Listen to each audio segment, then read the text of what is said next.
اب یہاں ٹائم نہیں ہے کہ میں تمام دلائل آپ کی خدمت میں عرض کروں، ہم اس کو منع ہی کرتے ہیں بالکل سختی کے ساتھ۔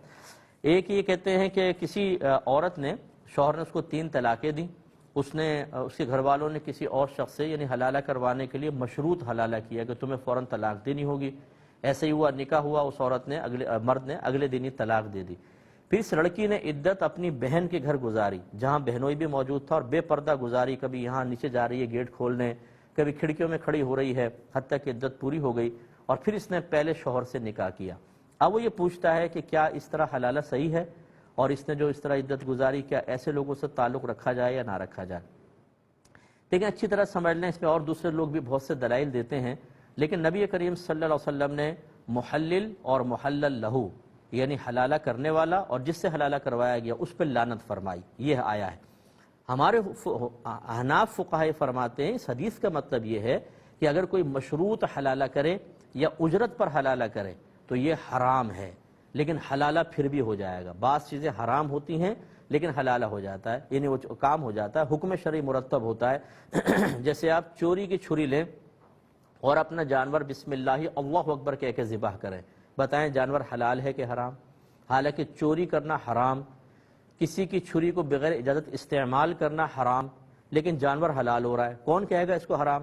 اسی طرح یہاں ہے، یہ حلالہ بالکل ٹھیک ہے اگرچہ گناہ گار ہوئے، مشروط حلالہ نہیں ہو سکتا، مرضی سے کرنا چاہیے، لیکن اگر کیا ہے تو گناہ گار ہوں گے، حلالہ ٹھیک ہے۔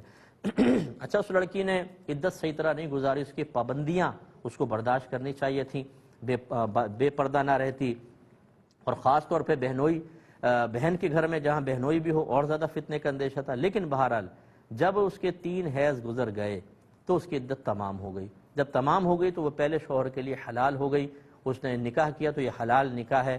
ان گناہوں کی وجہ سے آپ اس کو تنبیہ کریں الگ بات ہے، ورنہ لیکن میں یہ نہیں کہوں گا کہ اس وجہ سے آپ قطع تعلق ہی کر لیں، کیونکہ یہ وہ گناہ اتنے بڑے نہیں ہیں، اگرچہ گناہ ہیں لیکن اتنے بڑے نہیں ہیں کہ جن کی بنا پر اب اس زمانے میں قطع تعلقی کا حکم دیا جائے، ورنہ نماز قضا کرنا اس سے بڑا گناہ ہے۔